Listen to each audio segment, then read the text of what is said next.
বন্ধুরা, আজকের সবথেকে বড় খবর বেরিয়ে আসছে ভারতের সম্পদ থেকে। আজ্ঞে হ্যাঁ বন্ধুরা, 2রা জুলাইয়ের হিসেব বেরিয়ে এসছে। ভারত আবার বানিয়ে দিয়েছে রেকর্ড। বন্ধুরা, এখন তো মনে হয় রেকর্ড ভারতের জন্য সাধারণ একটা ব্যাপার হয়ে উঠেছে। প্রতি সপ্তাহে ভারত একের পর এক রেকর্ড বানিয়ে যাচ্ছে। কখনো এক্সপোর্টে রেকর্ড ভাঙছে, কখনো ফরেন এক্সচেঞ্জ রিজার্ভে রেকর্ড করছে। বোঝা যাচ্ছে না এখন কোভিড-19 চলছে নাকি ভারতের গোল্ডেন ইয়ার চলছে। শুধু একবার পরিমাণের দিকে নজর রাখুন। গত সপ্তাহে আমাদের ফরেক্স রিজার্ভ $4 বিলিয়ন অবনতির সাথে $603 বিলিয়ন নেমে গেছিল। ওই সময়ে আমাদের যে সম্পদ ছিল $608 বিলিয়ন। কিন্তু এই সপ্তাহে যেই রিপোর্ট এসেছে তা সবাইকে অবাক করে দিয়েছে। $5 বিলিয়ন বৃদ্ধি দেখা গেছে। লাইফ টাইম হাই $609 বিলিয়ন আমাদের রিজার্ভ পৌঁছে গেছে।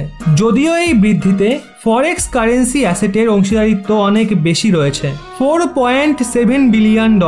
কিন্তু চমকে দেওয়ার মতো বিষয়টা হলো গোল্ড রিজার্ভ।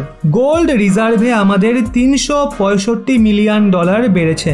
আপনারা দেখতে পাচ্ছেন এখানে ভারত চতুর্থ স্থানে রয়েছে $609 বিলিয়ন সাথে। রাশিয়ার রিজার্ভ যতই কমুক, যেহেতু রাশিয়া ডলারের ব্যবহার কমাচ্ছে তাই তাদের রিজার্ভ কমে যাচ্ছে। এখানে পুরো স্ট্যাম্প পড়ে গেছে যে রাশিয়ার রিজার্ভ কখনোই আর ভারতের থেকে বাড়ছে না। বন্ধুরা, এগুলো ছাড়া আরো ব্যাপার আছে। ভারতের রিজার্ভ এত রয়েছে, কিন্তু ভারত এখানে আমেরিকা জার্মানিকে পেছনে ফেলতে সফল হলো কি করে? এটা ওর জন্য হয়েছে কারণ এই দেশগুলোর কাছে গোল্ড রিজার্ভ আছে। আপনি বলতেই পারেন ভারত গোল্ডের রিজার্ভ কেন রাখে না? ভারতের গোল্ডের রিজার্ভ রাখার প্রয়োজন নেই, কারণ ভারত এখনো আন্ডার ডেভেলপমেন্ট কান্ট্রি আর আমাদের কারেন্সি ডলার, ইয়ান এবং ইউয়ানের আকারে চাই। জার্মানি, ইউকে, আমেরিকার মতো দেশ ডেভেলপড কান্ট্রি, তাদের কাছে পয়সার কোনো কমতি নেই।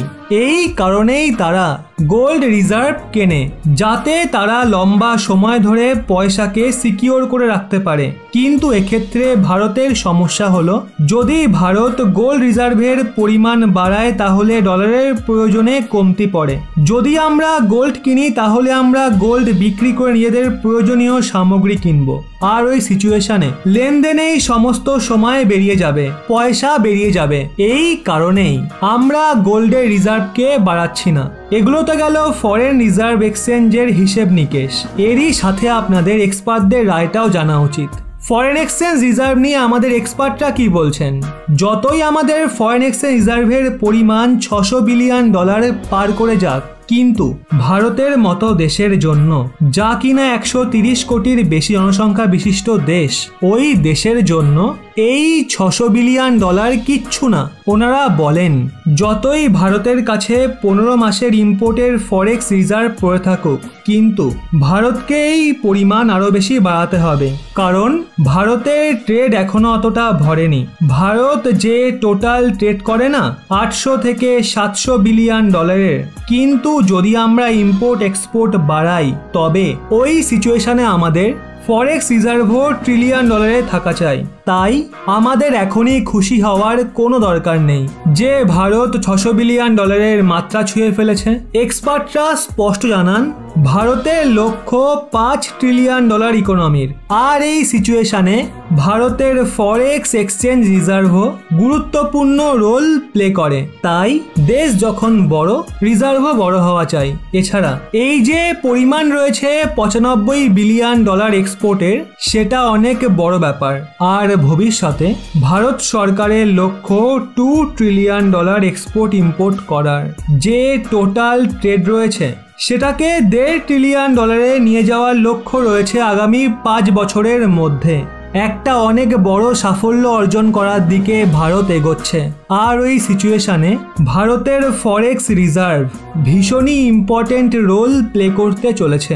আর জাপান, চায়নার পর ভারতের স্থান সবার প্রথমে থাকা উচিত। এখন দেখা যাক সেটা কবে হয়, ততদিন একটু অপেক্ষাই করলাম। এই বিষয়ে আপনাদের কি মতামত অবশ্যই নিচে কমেন্টে জানান।